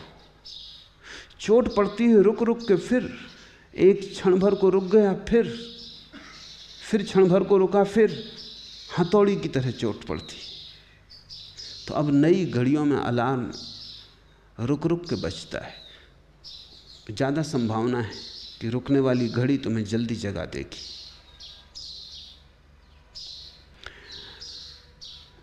कृष्ण, बुद्ध, महावीर दोहराते हैं। वो दोहराना रुक रुक के चोट करना है। कहना वही है, चोट वही है, अलार्म वही है। आदमी सोया हुआ है, उसके सिर पे चोट करनी है। चीन में एक पुरानी दंड देने की विधि है कि सख्त जघन्य अपराधियों को वो एक कोठरी में खड़ा कर देते और एक एक बूंद पानी ऊपर से टपकाते। उसके सिर पे एक एक बूंद पानी टपकता रहता। तुम कहोगे ये भी कोई दंड हुआ? तुम्हें अंदाज नहीं। 24 घंटे में आदमी पागल होने की हालत में हो जाता है। नींद लग नहीं सकती, कुछ सोच नहीं सकता, बस वो टप टप टप। उन्होंने ये भी करके देखा, अगर धार गिराई जाए तो कोई हर्जा नहीं होता। अगर सतत धार गिरे पानी की तो आदमी बल्कि आनंदित होता है, स्नान कर लेता है, उसमें कोई हर्जा नहीं होता। लेकिन वो जो टप टप है, एक एक बूंद गिरता है, वो हथौड़ी की तरह पड़ता है।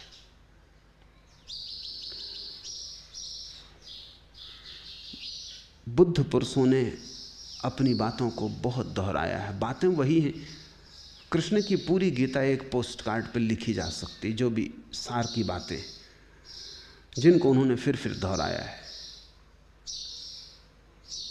कारण है, अर्जुन सोया है। कारण कृष्ण में नहीं है, कारण अर्जुन में। और सभी बुद्ध पुरुष अलार्म के अतिरिक्त कुछ भी नहीं है। जगा रहे हैं, उठा रहे हैं। चोट करनी जरूरी है, पहली बात। दूसरी बात, तुम्हारे जीवन में तुम खुद भी देख सकते हो कि 24 घंटे एक सी मनोदशा नहीं होती। सुबह उठे हो तब तुम कुछ जागरण के ज़्यादा करीब होते हो, सांझ थके हो तब तुम नींद के ज़्यादा करीब होते हो। सुबह उठे हो तब एक तरह की शुचिता, एक तरह की पवित्रता तुम्हें घेरे होती है। सांझ थके मांदे संसार से ऊबे धूल भरे लौटते हो तब एक तरह की कठोरता, क्रोध तुम्हें घेरे होता है। भिखमंगे भी सुबह भीख मांगने इसीलिए आते हैं तो उस वक्त तुमसे धार्मिक होने की ज़रा ज़्यादा आशा है। शाम तुमसे धार्मिक होने की ज़्यादा आशा नहीं। शाम तुमसे हाँ निकलेगा इसकी संभावना कम है, ना निकलेगा इसकी संभावना ज़्यादा है। और 24 घंटे में बहुत बार तुम्हारे चित्त का मौसम बदलता है।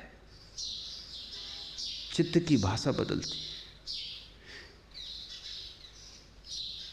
मुसलमानों में जो उनका महावाक्य है, उनकी गायत्री कहो, उनका नमोकार कहो, जिसे वो सतत दोहराते हैं, वो है और कोई परमात्मा नहीं सिवाय परमात्मा के।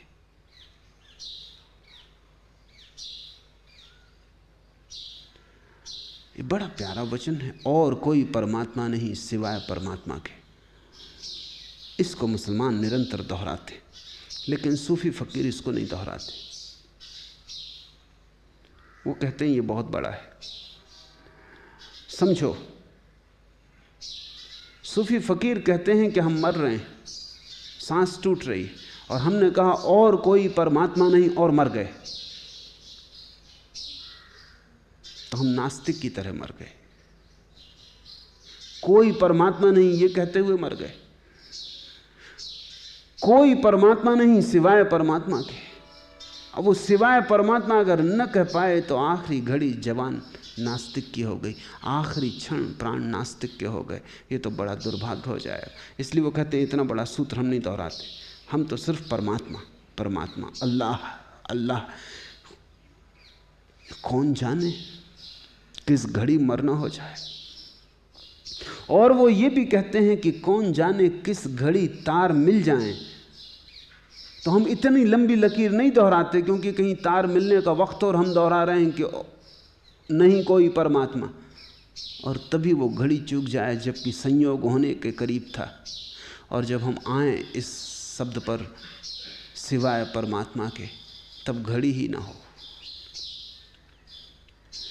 सूफी दिन रात दोहराते हैं अल्लाह अल्लाह अल्लाह, क्योंकि कौन जाने किस घड़ी मन सुचिता में हो, किस घड़ी मन पवित्र हो, किस घड़ी मन नाचता हो। मिलन हो जाए कौन जानता है।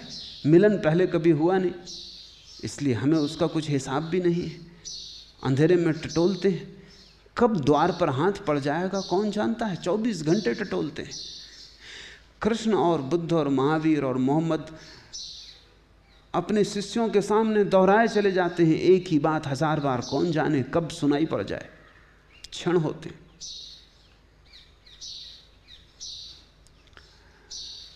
एक बार कह के चुप हो सकते थे, लेकिन उससे कुछ सार होता ना होता।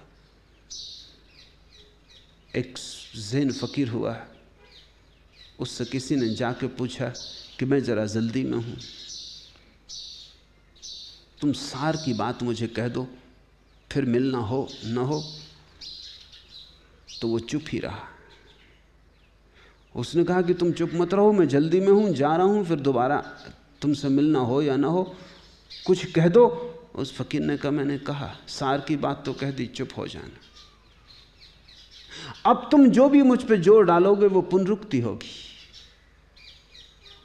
उस आदमी ने कहा कि तुम कुछ कहे नहीं, पुनरुक्ति कैसे होगी, कुछ तो कहो, शब्द में कहो। तो उसने कहा मौन। पर यह पुनरुक्ति है, तुम नाहक जबरदस्ती कर रहे हो, जो मुझे कहना था वो मैंने कह दिया। उस आदमी ने कहा कि थोड़ा और स्पष्ट करो, अकेले मौन से कुछ स्पष्ट नहीं होता। तो उस फकीर ने कहा मौन मौन मौन। ये ज़ैन फकीर बिल्कुल ठीक कर रहा है, इसमें कोई अड़चन नहीं है। ये जो कर रहा है बिल्कुल ठीक है, लेकिन इससे किसी को कोई सहारा नहीं मिल सकता। ये कहता है बिना बोले कि अब पुनरुक्ति हो जाएगी अगर मैंने कुछ कहा। कहने पर, आग्रह करने पर भी मजबूरी में मौन कहता है, फिर मौन ही दोहराया जाता है। इससे तुम कुछ सीख ना पाओगे। दुनिया में सद्ज्ञान को तो बहुत लोग उपलब्ध होते हैं, सद्गुरु बहुत नहीं होते। सद्गुरु वो है जो करुणावश तुम्हारे लिए बहुत बार दोहराने को राजी। सद्ज्ञान को तो बहुत लोग उपलब्ध होते हैं, लेकिन वो दोहराने को राजी नहीं होते। कौन सिर पचाए। कृष्ण दोहराए जाते हैं, उनका प्रेम अनूठा है, उनकी करुणा महान है। वो अर्जुन पे बरसते ही चले जाते हैं। अर्जुन बचता है एक तरफ से तो दूसरी तरफ से बरसते हैं। मेघ तो वही है, जल भी वही है। कृष्ण का मेघ है, कृष्ण का ही जल है, उसका स्वाद भी वही है। शब्द बदल देते हैं, थोड़ा विधि बदल देते हैं, फिर बरसते हैं। अर्जुन वहाँ से भी बच जाता है, बिना नहाया फिर बरसते हैं। ऐसा 18 अध्यायों में 18,000 बार वही बात दोहराए चले जाते। पुनरुक्ति का कारण है, कब तुम सुनोगे कुछ पता नहीं। वो क्षण अनप्रिडिक्टेबल है, उसकी कोई भविष्यवाणी नहीं हो सकती। कब ऐसी घड़ी तालमेल पा जाएगी, कब सब ग्रह नक्षत्र तुम्हारे ठीक होंगे, कब तुम द्वार दे दोगे। कुछ दोहराए जा रहे हैं, जो दोहराने योग्य है उसे दोहराए जा रहे हैं। दोहराने का भी अपना कारण है, उसको तुम पुनरुक्ति मत समझना, उसे तुम महाकरुणा समझना। वो एक बार कह के भी चुप हो सकते थे, पर अर्जुन समझ ना पाता, अर्जुन के संशय न गिर पाते। फिर अर्जुन उस जगह न पहुंच पाता जहां उसने कहा कि छीन हुए मेरे संशय, मैं बोध को उपलब्ध हुआ, तुमने मुझे जगा दिया। वो बजाए ही गए अलार्म को, वो दोहराए ही गए अलार्म को।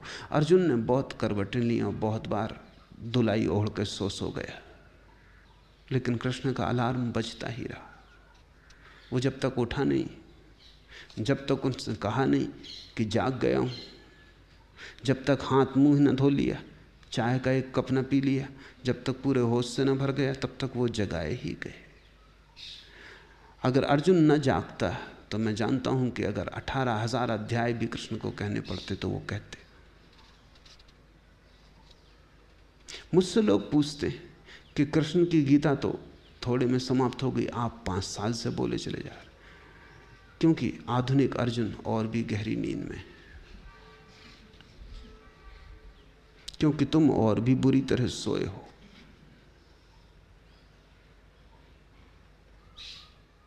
तुम्हें वो घड़ी तक ले आऊं जहां तुम कहो कि संशय छीण हुए मैं जाग गया, और भी मेहनत करनी पड़ेगी। कृष्ण हुए 5,000 साल पहले, तब उन्होंने 18 अध्याय में गीता कह दी, बात उन्होंने पूरी कर दी। फिर बुद्ध हुए 2,500 साल पहले, उन्होंने 40 साल तक वही दोहराया। अब तो बौद्धों ने जो बुद्ध के वचन छापे हैं, उनमें वो छापते भी नहीं पूरे वचन, उन्होंने सिर्फ निशान बना लिया, डिट्टो निशान लगाए चले जाते हैं। फिर वही फिर वही फिर वही, एक बार छाप देते हैं कि ऐसा कहा, फिर नीचे कहते जाते हैं फिर वही फिर वही फिर वही। फिर जब कोई नया वचन वो बोलते हैं तब छाप देते हैं, फिर लिखे जाते हैं फिर वही फिर वही फिर वही।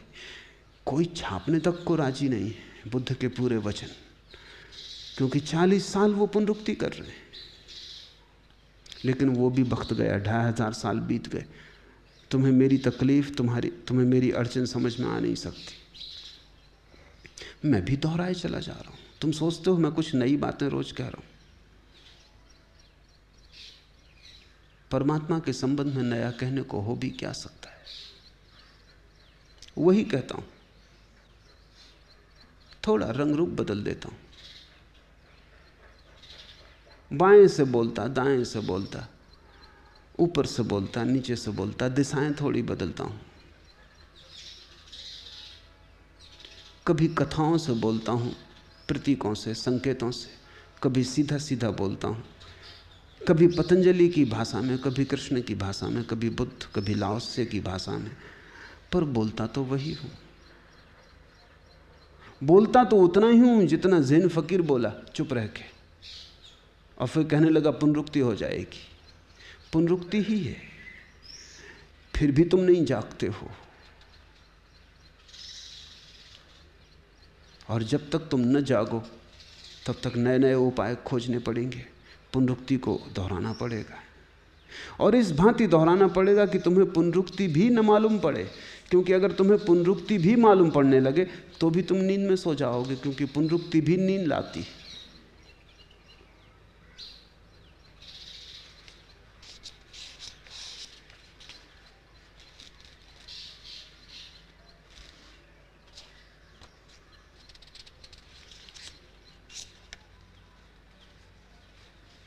छठवां प्रश्न, अभीप्सा है कि मिट जाऊं, निमित्त मात्र हो जाऊं और उसकी मर्जी के अनुसार ही मेरा जीवन बहे। कुछ छोटी मोटी झलकें भी इसकी मिली, लेकिन अनेक अवसरों पर मैं द्वंद्व और दुविधा में पड़ जाता हूं कि यह उसकी मर्जी है या मेरी मर्जी। इस वचन को थोड़ा ठीक से समझो। अभीप्सा है कि मिट जाऊं, जोर मैं पर ही है, जोर उस पर नहीं है। यह भी तुम्हारी अभीप्सा है कि मिट जाऊं, यह अभीप्सा भी मैं ही है।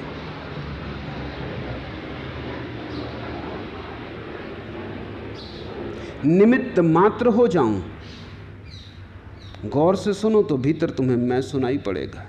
मैं निमित्त मात्र हो जाऊं और उसकी मर्जी के अनुसार मेरा जीवन बहे। जीवन मेरा होगा, बहे उसकी मर्जी के अनुसार, लेकिन मेरा जीवन।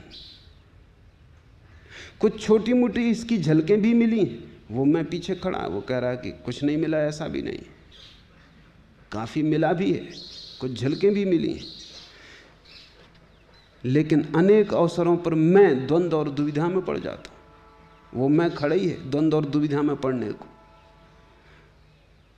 और ये समझ में नहीं आता कि ये उसकी मर्जी है या मेरी मर्जी है। मैं के खेल को थोड़ा समझो। अगर अभीप्सा सच में ही मिटने की है और ये भी मैं का ही एक खेल नहीं, तो कौन रोक रहा है? कोई परमात्मा तो रुकावट डाल नहीं रहा है कि मत मिटो।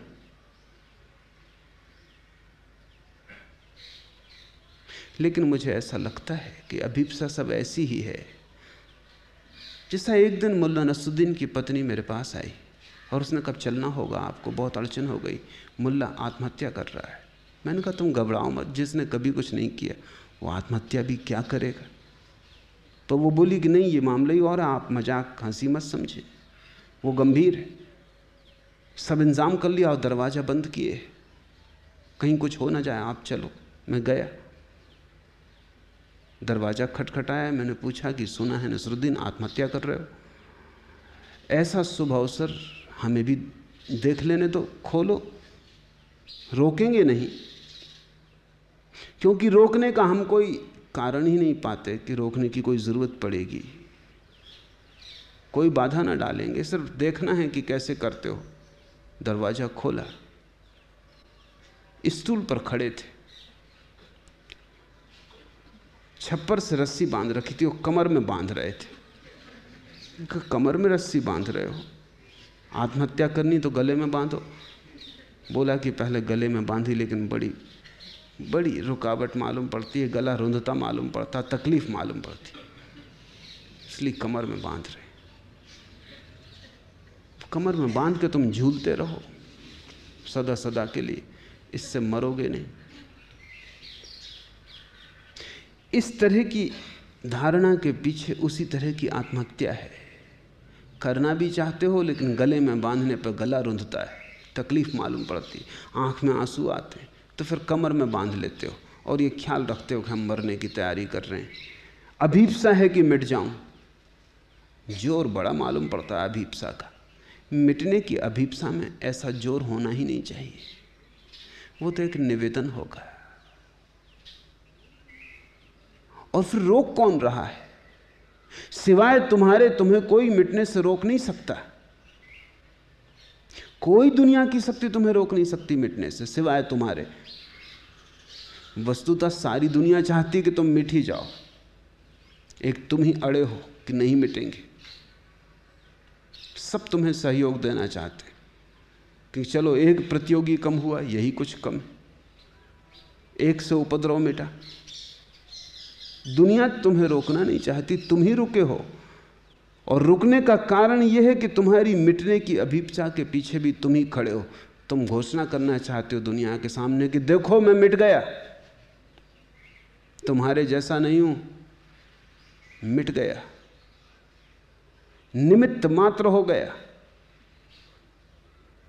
अहंकार बड़े सूक्ष्म रूपों से चलता है। कि परमात्मा के हाथ का उपकरण हो गया, परमात्मा मेरा उपयोग कर रहा है। मैंने सुना है कि 2 ईसाई पादरी एक रास्ते पर मिले, एक कैथोलिक एक प्रोटेस्टेंट, उनमें कुछ विवाद हो गया। आखिर कैथोलिक पादरी ने कहा कि भाई हम दोनों एक ही के भक्त, एक ही भगवान के मानने वाले, विवाद उचित नहीं है और हम दोनों ही उसी परमात्मा के काम में लगे हैं। तुम अपनी मर्जी के हिसाब से, मैं उसकी मर्जी के हिसाब से।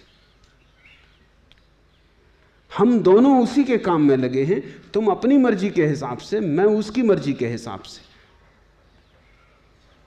वहां भी विवाद वो हल करता दिखाई पड़ रहा है कि समझौता करने की तैयारी कि हम उसी का काम कर रहे हैं, क्या झगड़ा करना। लेकिन झगड़ा तो कायम है। झगड़े में बारीक भेद उसने पीछे कर ही लिया कि मैं उसकी मर्जी के हिसाब से कर रहा हूं और तुम अपनी मर्जी के हिसाब से। तो जो परमात्मा के हाथ का उपकरण हो गया, उसकी तो ऊंचाई कहनी ही क्या। ऊंचाई पाने के लिए उपकरण तो नहीं बनना चाहते हो, श्रेष्ठता पाने के लिए तो निमित्त बनने की चेष्टा नहीं है। उस पर जरा भीतर हिसाब लगाना, और अगर होगी तो साफ देख लोगे, क्योंकि तुम अपने को कैसे धोखा दे सकते हो। और उसकी मर्जी के अनुसार ही मेरा जीवन बहे। और जब उसकी ही मर्जी तो तुम्हारा क्या खाक जीवन, उसको ही बहने दो। उसकी मर्जी, उसका ही जीवन, तुम बीच में क्यों आते हो। लेकिन नहीं, तब तो मजा ही चला गया। अगर उसकी मर्जी और उसका ही जीवन और तुम बीच में बिल्कुल ना आए, तब तो अहंकार का सारा रस चला गया। कुछ छोटी मोटी झलकें भी मिली, अहंकार के रहते हुए झलकें भी कल्पना ही होंगी। और अगर झलक मिल जाए उसकी, तो फिर भी तुम अहंकार को पकड़े रहोगे। हीरे जवाहरात दिखाई पड़ जाएं, फिर तुम कंकड़ पत्थर हाथ में लिए रहोगे। फिर तुम मुझसे पूछने आओगे कैसे छोड़ें कंकड़ पत्थर, कैसे झोली खाली करें ताकि हीरे भर लें। तुम भर ही लोगे, तुम पूछने भी ना आओगे, तुम बताने भी ना आओगे। तुम हीरे भर के अपने हीरों के भोग में लग जाओगे। कबीर ने कहा है, हीरा पाया गांठ गठियाया, फिर बाको बार बार क्यों खोले।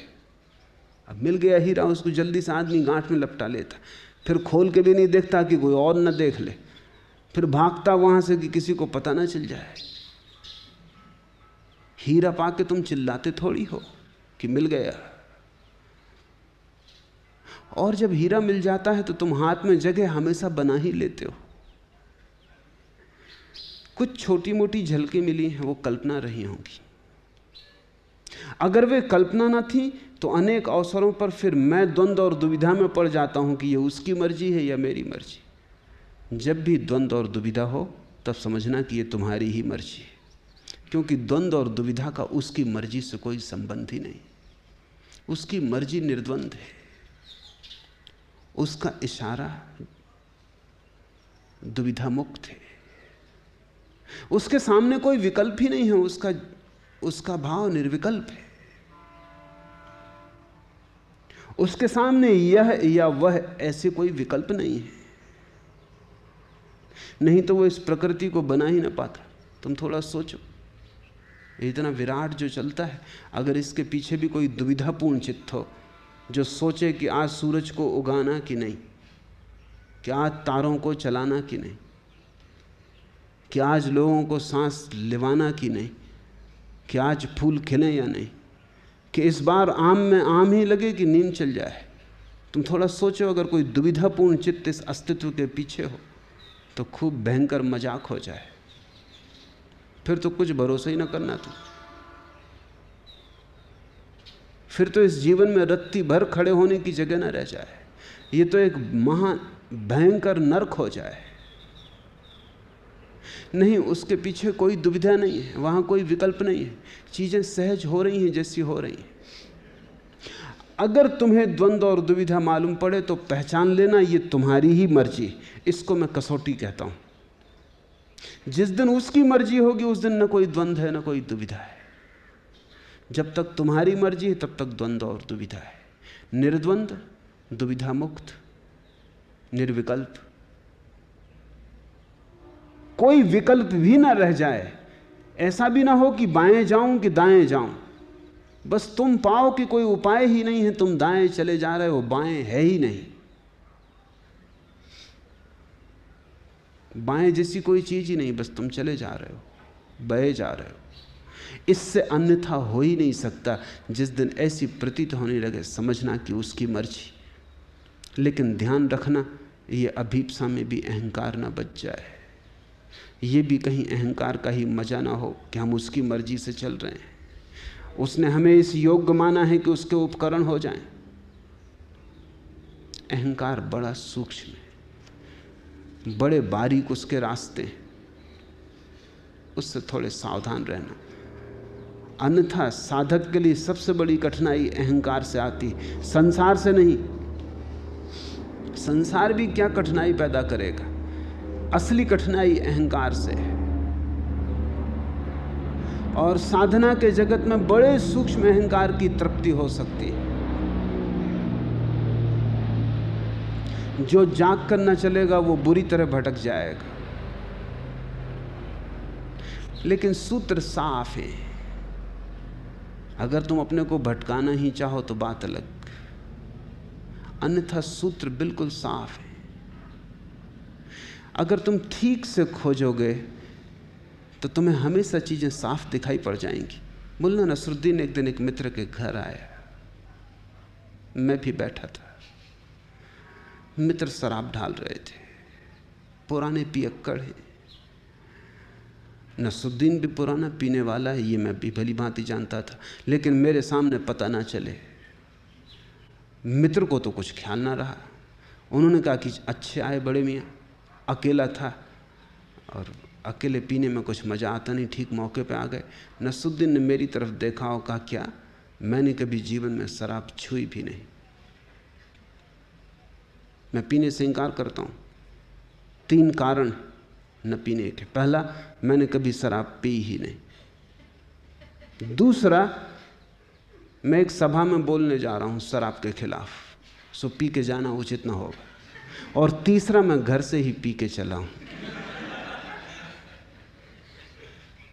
चलिए, तुम भीतर झांकोगे तुम खुद ही पकड़ लोगे। परत परत तुम्हारा अहंकार है। कोई दूसरा तुम्हें बताएगा तो अड़चन भी होगी। इसलिए मैं कभी कभी ऐसे प्रश्न छोड़ भी देता, नहीं लेता। क्योंकि अगर मैं बताऊंगा तो वो भी अड़चन होगी, उससे भी चोट लगेगी। उससे तुम अपने अहंकार की रक्षा में लग सकते हो कि नहीं मैं गलत कह रहा हूं। इसलिए मैं ऐसे प्रश्न छोड़ भी देता हूं कि इनको न उठाऊं, क्योंकि सीधे तुम्हें समझना कहीं इसी कारण मुश्किल ना हो जाए। लेकिन अगर तुम सच में ही खोज में निकले हो तो तुम्हें समझ में बात आ जाएगी। बात बड़ी सीधी है। अगर तुम छिपाना ही ना चाहो तो छिपने की कोई जगह नहीं है, और छिपाओगे तो तुम्हारी हानि है, किसी और की हानि नहीं। धोखा अंततः अपने को ही दिया गया सिद्ध होता है, किसी और को दिया गया सिद्ध नहीं होता।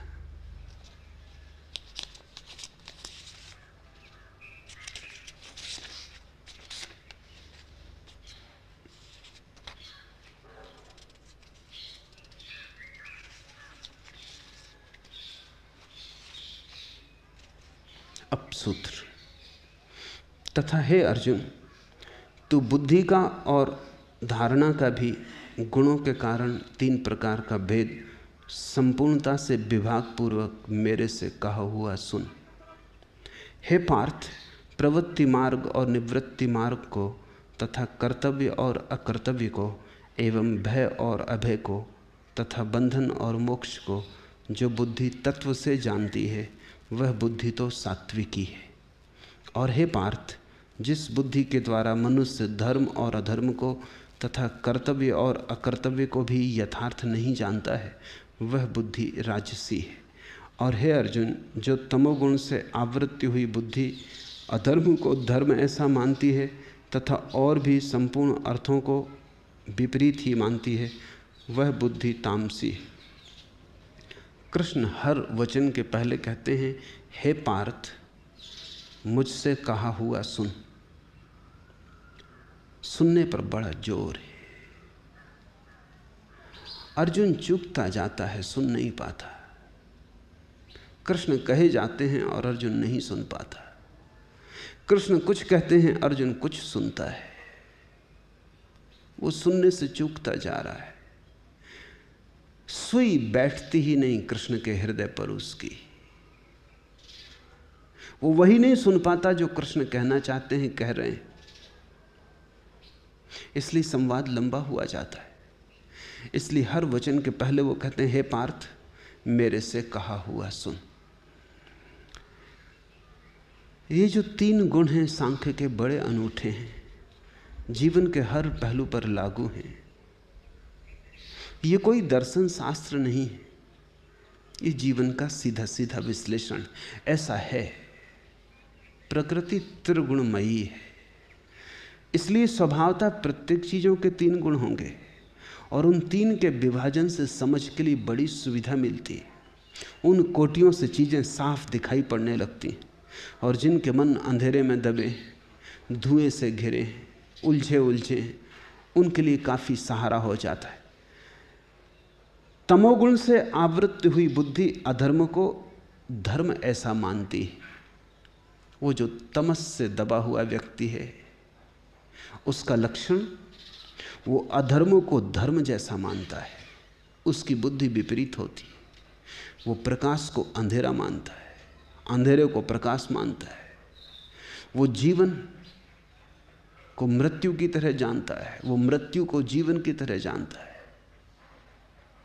उसका सब कुछ विपरीत है। वो शीर्षासन कर रहा है, उसे सब उल्टा दिखाई पड़ता है।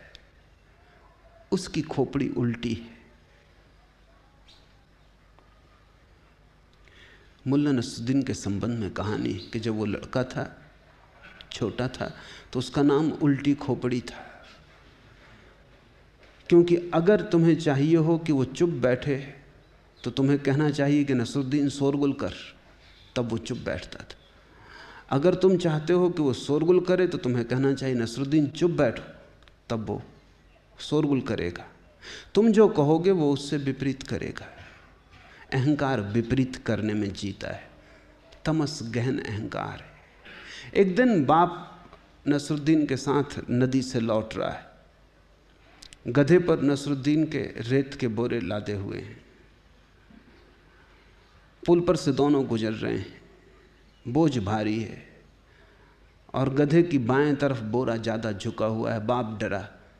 उसने दूर से अपने गधे को संभालते हुए नसरुद्दीन को कहा कि देख, बाएं तरफ बोझा ज़्यादा झुक रहा है। तो कहना चाहिए था बाप को, अगर कोई साधारण लड़का होता, कि दाईं तरफ जरा बोझ को झुका। लेकिन ये उल्टी खोपड़ी, अगर इससे कहो दाईं तरफ झुका तो ये बाईं तरफ झुका देगा और बोरा गिर ही जाएगा।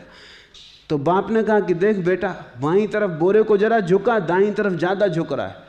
और नसरुद्दीन ने पहली दफ़ा जीवन में बाईं तरफ ही झुका दिया। बोरा भी गिरा, गधा भी गिर गया। बाप ने कहा नसरुद्दीन, आज तूने ये अपने आचरण से विपरीत व्यवहार कैसे किया? नसरुद्दीन ने कहा, मैं 18 साल का हो गया, अब मैं कोई बच्चा नहीं, अब मैं भी प्रौढ़ हो गया, अब जरा सोच के बातें कहा कर। तमस विपरीत बुद्धि का नाम है। जो करवाना हो उसे तमस करने को राजी नहीं होता है, वो उससे विपरीत करने को राजी होता है। और इसलिए कई बार तामसी व्यक्ति के साथ तुम्हें बहुत समझ के व्यवहार करना चाहिए। हो सकता है तुम्हारे उसे सुधारने के सारे उपाय ही उसे बिगाड़ने के कारण हो जाएं। एक महिला मेरे पास आती, पति शराब पीते हैं, वो सुधार रही जिंदगी भर से उनको, वो सुधरते नहीं और बिगड़ते जाते। आमतौर से शराबी तामसी प्रवृत्ति के होते हैं। मैं उनकी पत्नी को कह के थक गया कि तू कम से कम सुधारना बंद कर दे। 20 साल तू सुधार भी चुकी। 20 साल काफ़ी लंबा वक्त होता है। कुछ परिणाम नहीं हुआ, सिर्फ जीवन बर्बाद हो गया। कल है और कल है।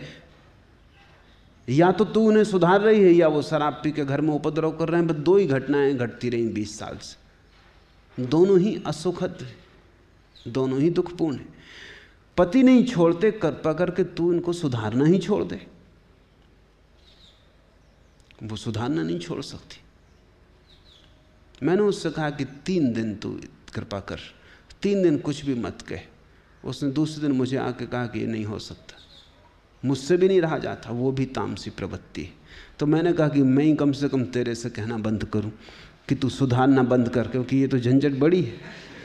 मैं सोचता था पति ही तामसी प्रवृत्ति है, तू भी वही है। अब तू ये भी नहीं समझ सकती कि पति के लिए तो शराब पीना 20 साल की लंबी आदत बड़ी मुश्किल होगी। तुझे तो कुछ नशा नहीं छोड़ना है, सिर्फ कहना छोड़ना है। अगर कहने में इतना नशा है तो शराब में कितना होगा, तू थोड़ा हिसाब तो लगा 20 साल में। वो कहती कि जो भी हो, मगर ये मुझसे भी नहीं रहा जाता कि मैं कुछ ना कहूं। देखती हूं कि बस आग लग जाती, तो मैं कहे बिना नहीं रुक सकती। और मैं जानता हूं कि जब तक वो कहे बिना नहीं रुकती तब तक पति शराब छोड़ नहीं सकता। वो अहंकार की जिद हो गई, उस पर सारा अटका है अहंकार। कौन जीतता है? अहंकार को जीत की चिंता है, न सुख की चिंता है, न शांति की चिंता है, न मुक्ति की चिंता है, जीत की चिंता है।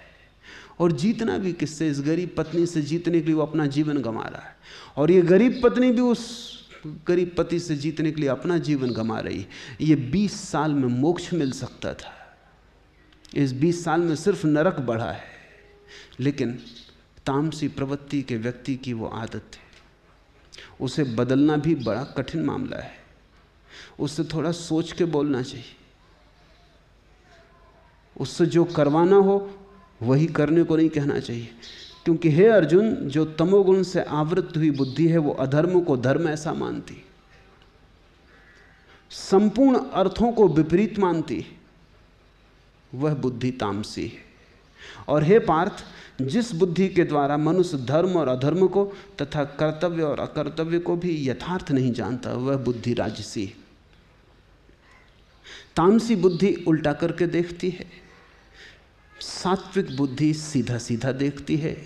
वो शुद्ध प्रत्यक्षीकरण है, जैसा है वैसा देखती है।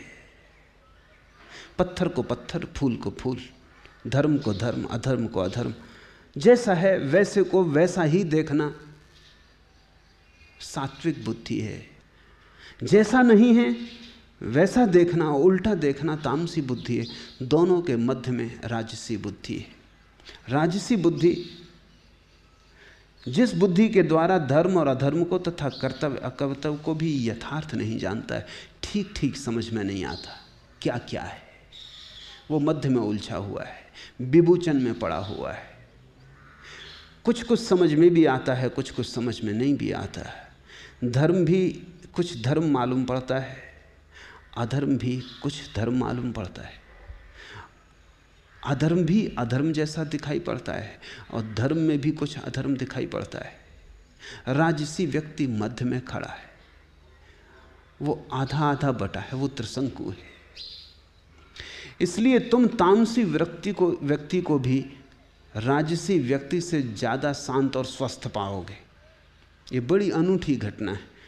तामसी वृत्ति के व्यक्ति आमतौर से ज़्यादा सरलता से जीते हुए मिलेंगे,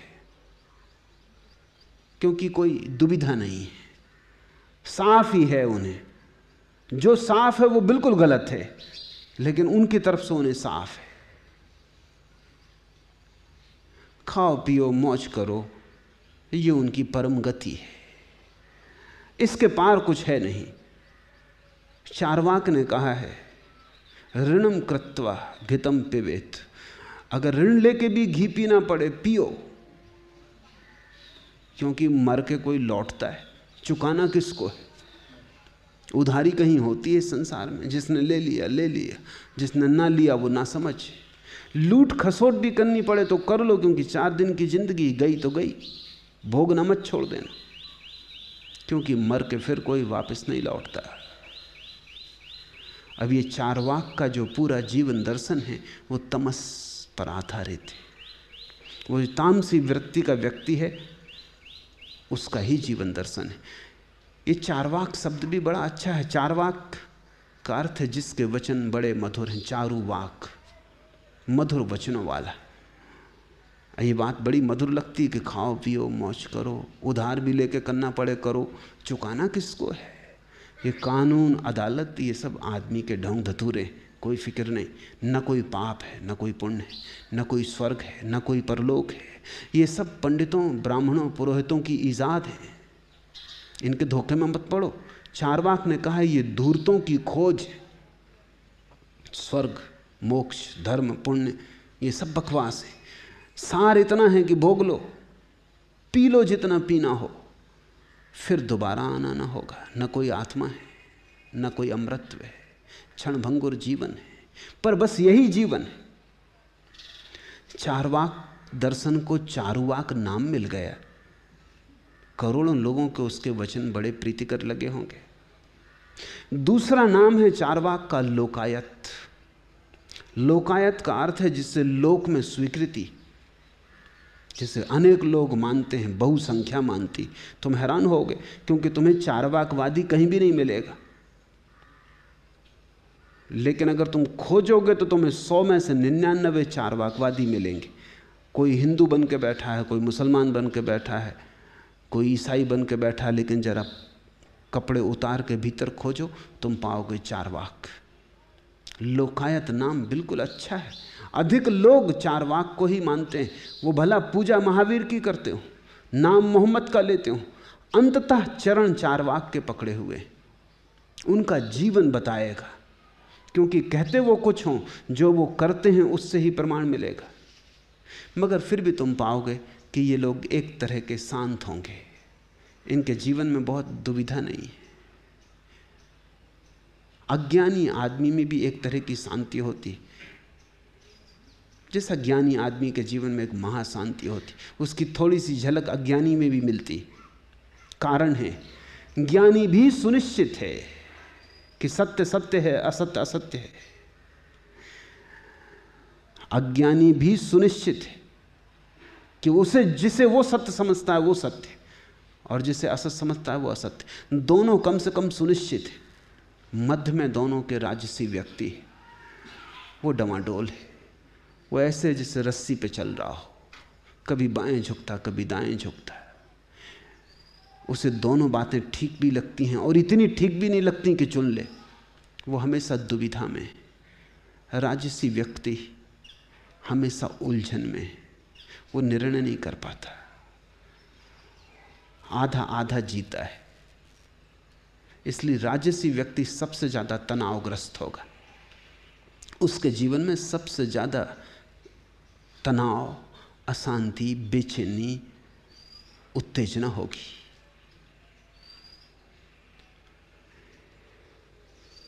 और हे पार्थ, जिस बुद्धि के द्वारा धर्म और अधर्म को तथा कर्तव्य और अकर्तव्य को भी यथार्थ नहीं जानता है, वह बुद्धि राजसी है। प्रवृत्ति मार्ग और निवृत्ति मार्ग को तथा कर्तव्य और अकर्तव्य को, भय और अभय को, बंधन और मोक्ष को जो बुद्धि तत्व से जानती है, जैसा है वैसा जानती है, वह बुद्धि सात्विकी है। अपने भीतर खोजना कि कौन सी बुद्धि तुम्हारे भीतर सक्रिय है, और जब तक सात्विक बुद्धि तक पहुंचना न हो जाए तब तक समझना कि धर्म से संबंध न हो सकेगा। अगर तामसी व्यक्ति मंदिर भी जाएगा तो गलत कारणों से जाएगा, राजसी व्यक्ति मंदिर जाएगा तो पूरा ना जा सकेगा, अधूरा जाएगा, आधा बाजार में छूट जाएगा। सात्विक व्यक्ति को मंदिर जाने की जरूरत नहीं, वो जहां होता है वहीं मंदिर आ जाता है। अपने भीतर ठीक से विश्लेषण कर लेना जरूरी है। ये अर्जुन तामसी तो नहीं है, दुर्योधन तामसी, इसलिए गीता दुर्योधन से नहीं कही जा सकी, कहने का कोई उपाय ही न था, प्रश्न ही नहीं है। दुर्योधन तो चार्वाकवादी, तो खाओ पियो मौज करो, यही सब कुछ है, इसके पार कुछ भी नहीं है। जाना कहाँ, पाना क्या, आत्मा क्या, परमात्मा क्या, सब व्यर्थ बकवास है। भोग ही एकमात्र मोक्ष है। दुर्योधन के लिए कोई सवाल ही नहीं उठा, कोई सवाल है ही नहीं। दुर्योधन एक अर्थ में सीधा साधा है, उसकी बुद्धि कितनी ही गलत हो मगर वो सीधा साधा आदमी है। उसके जीवन में प्रश्न भी नहीं है, वो अंधेरे से तृप्त है। उसकी जिज्ञासा भी अभी उठी नहीं, अभी बीज टूटा ही नहीं, अंकुर फूटा ही नहीं, कृष्ण से पूछने का सवाल ही नहीं। सात्विक बुद्धि का वहां कोई व्यक्ति नहीं है, नहीं तो वो भी नहीं पूछता। इसलिए मैं कहता हूं अगर महावीर वहां होते, वो चुपचाप उतर के रस से चले गए होते। वो कृष्ण से पूछते भी नहीं कि हे महाबाहो, मेरे हाथ शिथिल हुए जाते, मेरा गांडीव गिरा जाता कि मैं कपरा हूँ, मैं भयभीत हूँ, मैं जानता नहीं क्या करने योग्य है, क्या करने योग्य नहीं है, मुझे बोध दें। महावीर ये बात ही नहीं करते, बुद्ध ये बात ही नहीं करते। वो भी क्षत्रिय थे, वो भी धनुष बाण ऐसा ही चलाना जानते थे जैसा अर्जुन जानता था, उनके भी अपने गांडीव थे। अगर युद्ध के स्थल पे वो होते, वो चुपचाप उतर के चल दिए होते। कृष्ण पूछते, उनके पीछे भी दौड़ते, तो भी वो कहते नाहक, हमें कुछ पूछना नहीं। न दुर्योधन को कुछ पूछना है, न बुद्ध को कुछ पूछना है।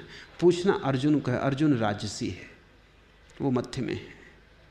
जो मध्य में है उसे पूछना है, क्योंकि उसे निश्चय करना है, उसे डर है। अगर कृष्ण सहारा न देंगे तो वो गिर जाएगा जहां दुर्योधन है वहां। वो नहीं चाहता, दुर्योधन की तरह युद्ध में उतरना नहीं चाहता। वो तो बिल्कुल व्यर्थ मालूम पड़ रहा है। वो तो साफ है कि उसमें सिर्फ हिंसा होगी, हत्या होगी, लाखों लोग मरेंगे, पाप फैलेगा, बीभत्स है, उसमें कुछ रस नहीं मालूम होता। वो महावीर की अवस्था में भी नहीं है कि साफ हो जाए, दृष्टि खुल जाए, रख दे गांडी और जंगल की तरफ चला जाए। वो सात्विक स्थिति भी नहीं है, वो राजस है। वो मध्य में खड़ा है, अनिर्णित, बेचैन, डमाडोल, कपता हुआ। इसलिए कृष्ण से मेल है। तामसिक व्यक्ति शिष्य बनता ही नहीं, सात्विक को बनने की जरूरत नहीं, राजसिक को, अर्जुन को। सभी शिष्य अर्जुन हैं। अर्जुन तो शिष्यों का सार प्रतीक है। अपने भीतर खोजना, लेकिन ध्यान रखना कई और खतरे भी हैं। जैसे मैंने कहा, ये महाभारत का युद्ध, ये महाभारत की कथा बड़ी अनूठी है। वहाँ युधिष्ठिर भी है, वो भी प्रश्न नहीं पूछता, वो धर्मराज है, लेकिन वो महावीर की तरह युद्ध छोड़ के भी नहीं चला जाता। वो सिर्फ पंडित है, वो सात्विक है नहीं। सात्विक का ख्याल है, धारणा है, शब्द है। वो पंडित है, उसे प्रज्ञा नहीं हुई है, उसे कोई बोध नहीं हुआ है, वो कोई जाग नहीं गया है। वो वहीं है जहां अर्जुन है, लेकिन पांडित्य में दबा है। अर्जुन सीधा साधा है, वो पांडित्य में दबा नहीं, इसलिए प्रश्न पूछ सकता है। युधिष्ठिर प्रश्न नहीं पूछ सकता, उत्तर उसे खुद ही मालूम है। उत्तर जो उसने खुद जीवन से खोजे नहीं है, उधार है। तुम महाभारत में सभी को पालोगे, वो सारी दुनिया का संक्षिप्त चित्र है। अगर एक एक पात्र को महाभारत के तुम खोजने जाओगे तो तुम पाओगे वो प्रतीक है, और उस पात्र के पीछे उस तरह के लोग सारी दुनिया में, वो टाइप है। लेकिन अगर तुम्हारे मन में जिज्ञासा उठी है तो तुम जानना कि तुम मध्य में खड़े हो। अगर जिज्ञासा के सूत्र को पकड़ के आगे ना बढ़े तो पीछे गिर जाने का डर है। अगर ऊपर ना उठे तो दुर्योधन हो जाने का डर है। और कृष्ण की पूरी चेष्टा यही है कि वो अर्जुन को दुर्योधन होने से बचा लें, और अर्जुन को अर्जुन होने से भी बचा लें। और अगर अर्जुन युद्ध में उतरे तो ऐसे उतरे जैसा बुद्ध अगर युद्ध में उतरते तो उतरते। इतनी पवित्रता से, इतनी निर्दोषता से, इतने निर्विकार होकर, एक उपकरण मात्र, निमित्त मात्र। आज इतना ही।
The responses to sutras and voice recording on this audio format are the copyright of Osho International Foundation.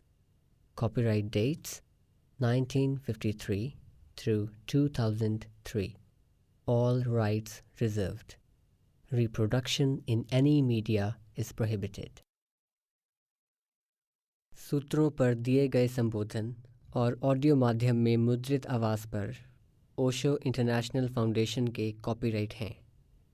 Copyright 1953 से 2003, सर्वाधिकार सुरक्षित। किसी भी माध्यम में रिप्रोडक्शन अर्थात पुनर्निर्माण निषिद्ध है।